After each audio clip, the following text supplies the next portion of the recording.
Well, the docuseries Indian Matchmaking gave us a look at arranged marriages in the modern age. Take a look. Cheers. Cheers. What would be like a relaxing 10 days for you? What would you do for 10 days? Why did you put the word relaxing in front of it? Can you relax?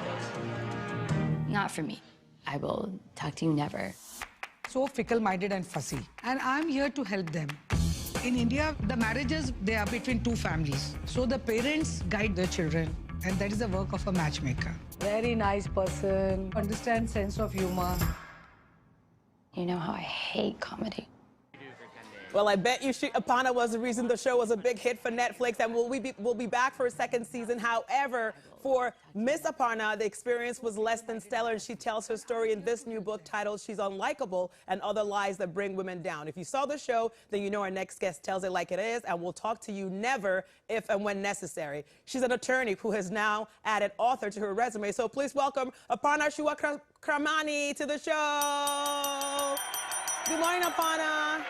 Good morning. Thank you for having me. Thank you for being here, because we know you've had quite the busy past couple of months. You've been on your book tour. You're going to be at Saks this evening for a book signing event. We'll get to the book, though, but let's talk about the show. Because I was with you when you said you didn't like sports or you didn't like laying on the beach for too long. I was like, oh, that's my girl. But comedy?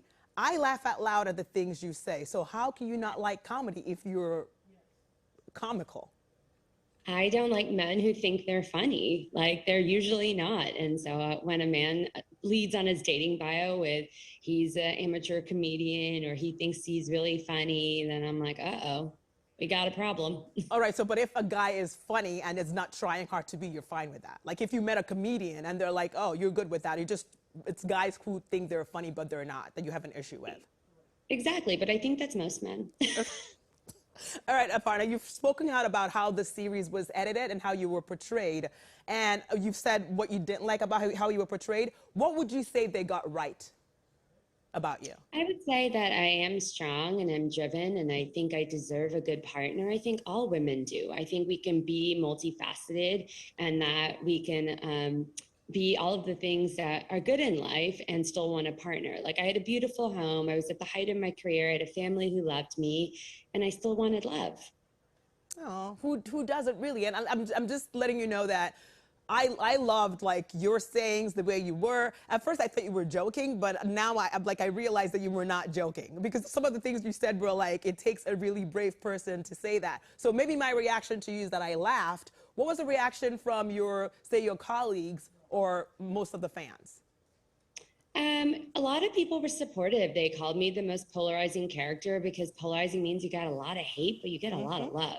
And so I was blown away by a lot of the women around the world, but also men who thought what I said resonated and that I was unapologetically myself resonated. And I chose to focus on those people instead of the haters, the trolls, or the death threats. Exactly. So let's talk about the book, which is a good thing to come out of this. A really great thing, because not many people can say they get to be authors. So it's titled She's Unlikable and Other Lies That Bring Women Down. What was your main goal for you when putting this together? Yeah, so my life has changed a lot since the show, but one thing that remains the same is that people are always asking, how did you become this way? I got tens of thousands of DMs from women around the world saying, well, we see you on the show, but tell us how you got here. And so it's a memoir that kind of explains my lessons of living life, the things that brought me to my knees, the things that, made me rise up and become the woman I am today. And I think that it's a story that we should all be telling. So many people think they can only tell their story from the top of the mountain, but I'm on my way up. I don't have it figured out, and I still believe that the story is worth telling, and I'm hoping this book inspires other women of color to tell their story too. I'm sure. Well, I'm inspired by you. I'm just saying. So yes or no, are you still open to being matched?